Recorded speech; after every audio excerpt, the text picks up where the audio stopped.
Hello, my dear students. So, in the first lecture of chapter Forms of Business Organization, there we have studied about the sole proprietorship. We have taken a brief introduction about the same, and we have also gone through the features. So, you can see here in the lecture 1, we have completed this feature.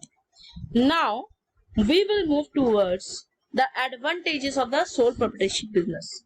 So, what are those? Advantages, see here, quick decision making. So the sole proprietorship business, the decision can be taken quick. As because why it can be taken quick?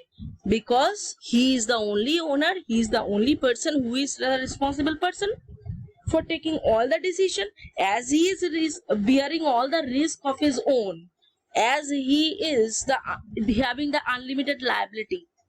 So that's why, as he's managing the enterprise, he's controlling his own business. So no other person is there to control his business on behalf of him. So can we say that decision that should be taken by him only? So it will be the decision that can be taken quickly. So here, quick decision making. Second is confidentiality of information. This we will see. These are the points. At first, note down the points of the advantages of sole proprietorship business. Direct incentive, sense of accomplishment, ease of formation and closure. So let's see after that. Advantages. You see, just write it down, all these things. Quick decision making. A sole proprietor enjoys considerable degree of freedom in making business decision. I have already told you. Further, the decision making is prompt because there is no need to consult others. There are no need to consult with other person, dear students, that how I will take decision, how I will not. So the decision can be taken as quick as possible. Next, what is meant by confidentiality of information? All the confidentiality, confidential means secrecy. Maintenance of secrecy, to keep something secret. Whatever business decision a sole proprietor is taking, he is not going to share all those things about his business, about its profit, to public.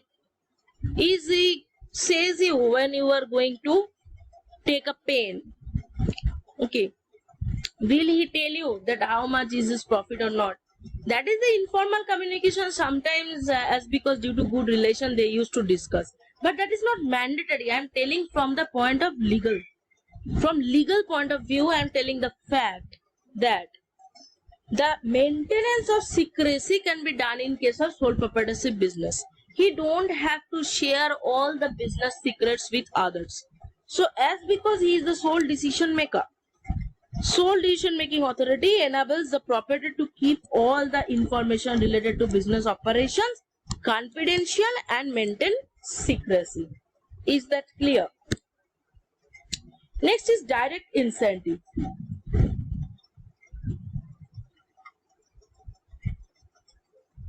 Here you see, a sole proprietor directly reaps the benefit of his or her efforts, as he or she is the sole recipient of all the profit. Incentive means all the extra incomes, that may be profit, that may be other extra incomes, whatever be the fact, all the incentives, all the money, all his incomings, he will reap the benefit of his or her efforts. Because he or she, I am taking it as he is the sole responsible person for all the business, all the control of the business. So as because he is the sole responsible person, so he has the authority to take the profits, all of its profits, right? Sense of accomplishment.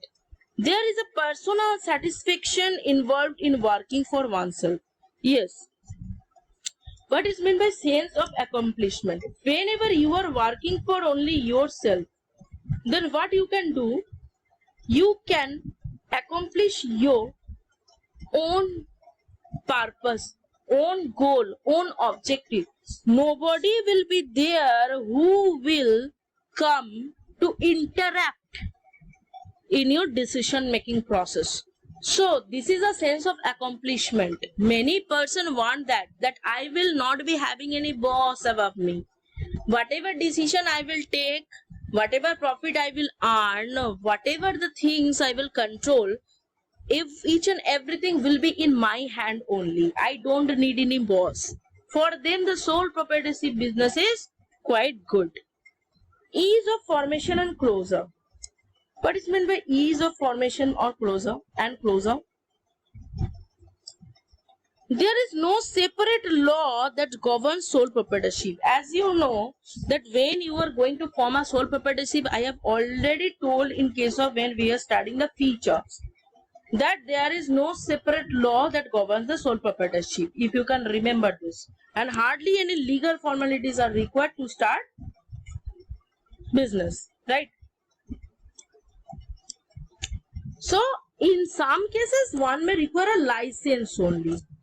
In some specified goods, to sell some specified good only. But here, can you say that there is no separate law that governs the sole proprietorship? You know from the features. So as the sole proprietorship is the least regulated form of business, it is easy to start. You can start easily and you can close the business easily as per the wish of the owner. So as per the wish of the owner, you can start or you can close the business, right? These are the advantages of sole proprietorship business. Now, every coin has two sides. One is head, one is tail. So, can we say in each and every point we will be having the advantages and disadvantages too. So, you have to learn both the things. What are the merits? What are the demerits? Now, we will look after the demerits, that is disadvantages. Limited resources. So, sole proprietorship business, they have limited resources. Resources of a sole proprietor are limited to his or her personal savings and borrowings from others. How much you can borrow? You want to open a shop, then who will help you? Will public will come to help you? No. What you have to do? You have to take a loan from the bank or from any other financial institutions who used to give loans. You can take loan from them. But these are only limited to certain amount, na? These are only limited to their personal savings and borrowings from others. You cannot explore much. So these are limited resources. Banks and other lending institutions may hesitate also, because this is not the case that you want to open a shop now, you want to carry forward with your sole proprietorship business and you are going to the bank and telling the bank that bank please give me money, I want to start the business. It is not that so that bank will just smile on you and will hand over a lot of money to you, that just take 20 crores of rupees and start your own business, man. That will not be going to happen, because there are limitations. How bank will understand you are genuine or not? How bank will understand how your business will grow? There are no financial records of the previous years. So how you can satisfy the bank? That's why the bank and other lending institutions may hesitate to extend their hand. They may not give you a long-term loan. Correct? Next is limited life of a business concern. Okay. So limited life of a business concern. What does it mean? The sole proprietorship business is owned and controlled by one person. Only one person used to control the sole proprietorship business, as you know. So death, insanity, imprisonment, physical ailment, or bankruptcy of a proprietor affects the business and can lead to its closure. Yes. So if a person dies, I have told this earlier as well. If a person becomes insane, that is mad. If a person go to jail, imprisonment, or any physical disease, physical disability, or bankruptcy of a proprietor, means he is not having a single money to pay off the liabilities. So in that position, the bankruptcy may happen. So that will where what will be done? The bank will take, if the bank has provided him money, for example, and he is not able to pay off the liability, then what bank will do? Bank will take his personal assets as well. So all these things may affect the business and can lead to his closure or not. It can lead to its closure as well. Unlimited liability. A major disadvantage of sole proprietorship is that the owner has unlimited liability. Fine.